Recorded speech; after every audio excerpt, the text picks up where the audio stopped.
હે ભગવતી મેલડી માં ઉજળવાના ટીંબાવાળી માં હે મારી માવડી હવની લાજ રાખજે બાપા ભગવતી મેલડી માં હવની લાજ રાખજે બા હે ભગવતી મેલડી માં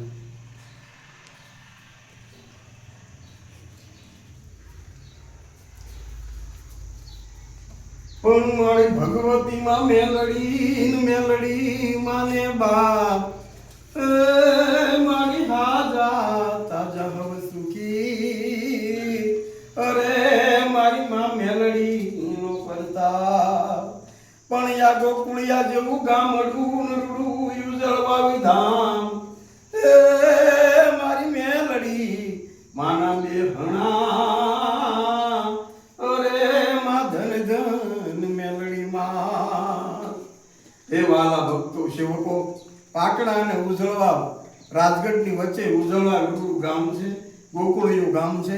ગોકુળિયું ગામને નેહળો છે અને એ ટીમેમાં ભગવતી મેલડીમાંના બહેણા છે અને ભગવતી મેલડીમાં ધારામાં કામ કરે છે. દીવો કરો, જ્યોત કરો, અંધારું જાય અને અંજવાળા કરે એમ માં દુઃખ કાઢે છે. એવી મારી આ ઉજળવાના ટીંબાવાળી ભગવતી મેલડીમાં અહીં બિરાજમાન છે. હવે દર્શને આવો, માના દર્શનનો બહુ મોટો મહિમા છે.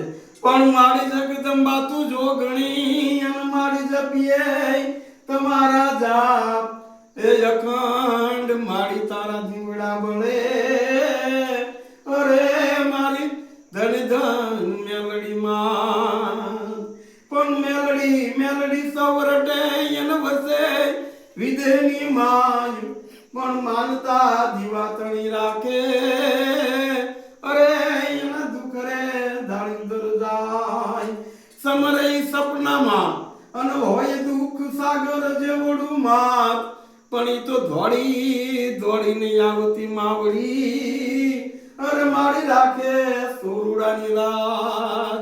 તો એક વખત અવશ્ય પાટણા અને રાજગઢના રોડ વચ્ચે ગામની વચ્ચે ઉજળવાઈનો ટીંબો છે.